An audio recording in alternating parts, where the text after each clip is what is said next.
Friends नमस्कार, मैं doctor Devendra. आप सभी लोग हमारे यूट्यूब चैनल पर स्वागत है। Friends welcome. आज हम आपको बताएंगे एक बहुत ही ज्वलंत मुद्दे पर, जो डेंगू फीवर इसमें बहुत तेज़ी से फैल रहा है। ये उत्तर प्रदेश में ये जुलाई और अगस्त में नियर अबाउट पनपने का बहुत फेवरेबल कंडीशन है। अब इसको होम्योपैथी से कैसे ठीक कीजिएगा। होम्योपैथी में फ्रेंड्स इसका बहुत अच्छा इलाज है और ये एक वायरल डिजीज़ है और जनरली इसका कोई इलाज नहीं है। ठीक है, अब इसका इलाज कैसे ये मैं आपको डिस्कस करूंगा, सब कुछ डिटेल में बताऊंगा। इसका कॉज क्या है, सिम्टम क्या है, साइन एंड सिम्टम्स, ट्रीटमेंट क्या है।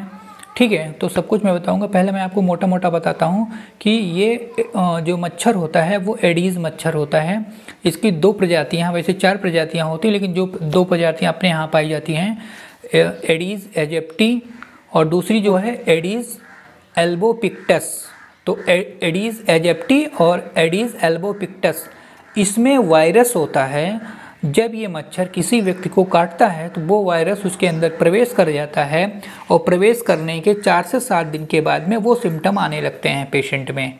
ठीक है, तो ये इसका कॉज है और मेनली कॉज वायरल डिजीज़ है जो फ्लेवी वायरस से होता है।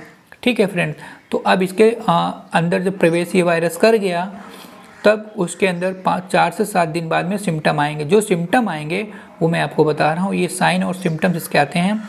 इसके पहले एक छोटी सी जानकारी और जान लीजिए कि ब्राज़ील में 2001 में वहाँ पर डेंगू फीवर फैला हुआ था। उस समय होम्योपैथी की मेडिसिन्स यूपेटोरियम दी गई थी सभी पेशेंट को, जिसकी वजह से 81% नियर अबाउट 81.2% समथिंग पॉपुलेशन पे कवर किया था ये मेडिसिन। मतलब कहने का कि यूपेटोरियम जो पर्प है ये 81% पेशेंट को ठीक की है।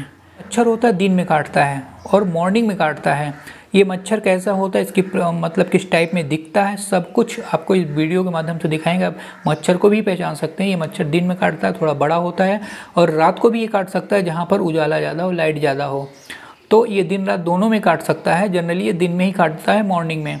इसके साथ साथ में ये जो मच्छर है थोड़ा सा मोटा होता है, इसमें चकत्ते पड़े होते हैं, वो साफ साफ दिख जाएगा। ठीक है फ्रेंड्स, अब इसके हम साइन एंड सिम्टम्स बताते हैं आपको।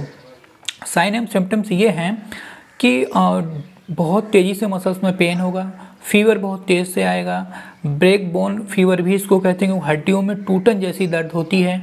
इसके साथ ही साथ में इसमें पूरे शरीर में अजीब सा बेचैनी, रेस्टलेसनेस, एंजाइटी और कंटिन्यू फीवर, टूटने जैसा दर्द में। और इसके सिम्टम में वोमिटिंग, मिचली आना, नोजिया, उल्टी जैसा मन होगा, उल्टी होगी नहीं, मन बिल्कुल बेकार से रहना, बिटर टेस्ट।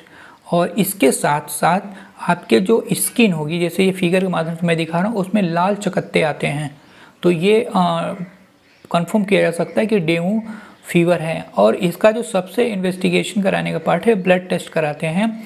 उस ब्लड टेस्ट में अगर प्लेटलेट्स काउंट, टोटल सीबीसी कराते हैं और सीबीसी कराने के बाद वो प्लेटलेट्स काउंट कम आते हैं। जैसे हमारा जो प्लेटलेट्स होना चाहिए 1,20,000 के ऊपर, लेकिन 1,20,000 के नीचे आता है या 1 लाख के नीचे आता है, तो ये मानिए कि डेंगू फीवर हो सकता है। ठीक है, तो इसके और जो डेंगू फीवर होता है उसमें जो वायरस होता है उसकी साइकिल चलती है। उस अपने जीवन काल में जो हमारे अंदर प्लेटलेट्स होता है, जो एक इम्यूनिटी का काम करता है, डिफेंस का काम करता है, वो उसको तोड़ देते हैं। ठीक है, इसको हेमोरेजिक फीवर भी कहते हैं। तो जब प्लेटलेट्स को ब्रेक डाउन कर देते हैं तो हमारी प्लेटलेट्स कम होने लगती हैं, और जब प्लेटलेट्स कम होने लगती हैं तो हमारा ब्लड ब्लीडिंग होने की पॉसिबिलिटी होती है। फिर जैसे अगर प्लेटलेट्स हमारा 20,000 के नियर अबाउट आ गया तो हमारी ब्लीडिंग होनी शुरू हो जाएगी। और ब्लीडिंग कैसे होगी, जैसे नाक से ब्लड आ सकता है, आँख से ब्लड आ सकता है, और इंटरनल ब्लीडिंग भी हो सकती है, और लैटिन काली हो सकती है, वोमिटिंग हो सकती है, और कहीं से भी, मतलब किसी भी पार्ट से ब्लड आ सकता है। इसको बोलते हैं इसीलिए हेमोरेजिक फीवर।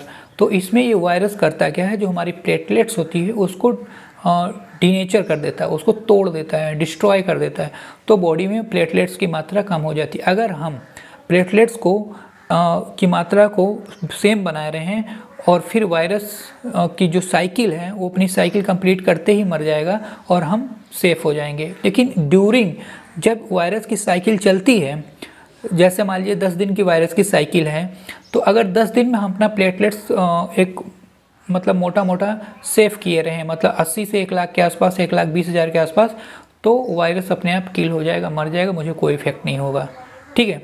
बट अगर जैसे आप अगर प्लेटलेट डाउन होती चली जाती है और उसके बाद उसको मेंटेन नहीं किया जा सकता है तो फिर दिक्कत हो सकती है फ्रेंड्स, क्योंकि प्लेटलेट्स चढ़ाने के बाद भी जल्दी से रिकवरी नहीं हो पाती है। तो इसका सबसे अच्छा इलाज आप होम्योपैथी में कर सकते हैं। होम्योपैथी की मैं कुछ होम्योपैथिक मेडिसिन बताऊँगा, उस मेडिसिन को आप लीजिए, एकदम वंडर रिजल्ट आएंगे फ्रेंड्स।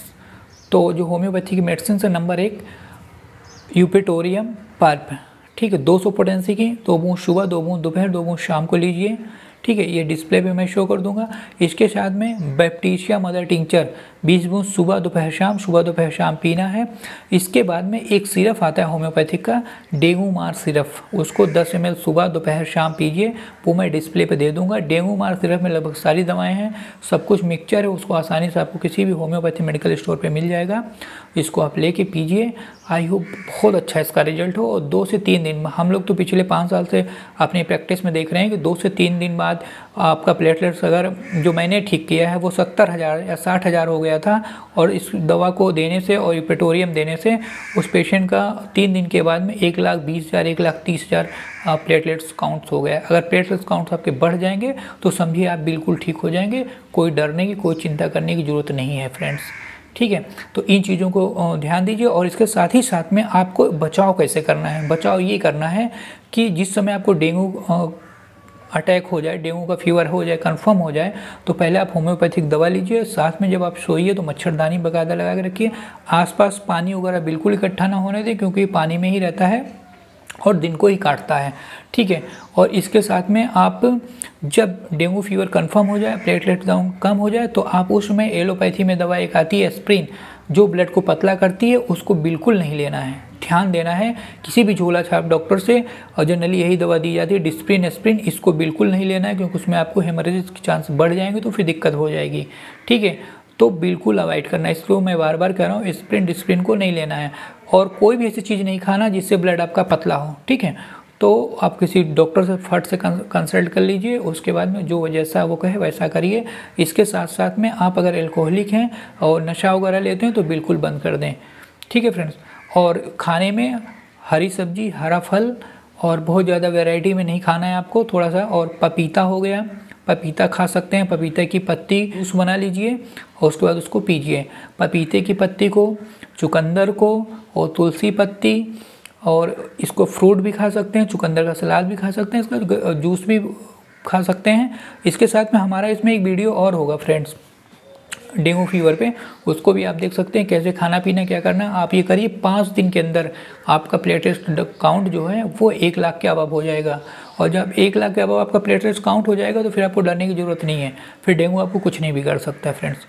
तो अगर ये वीडियो आपको फ्रेंड्स अच्छे लगते हैं तो प्लीज़ लाइक शेयर सब्सक्राइब कर दें, बगल में बेल है उसको प्रेस कर दें, ताकि आने वाले सभी नोटिफिकेशन आपको मिल सकें फ्रेंड्स। Okay, thank you.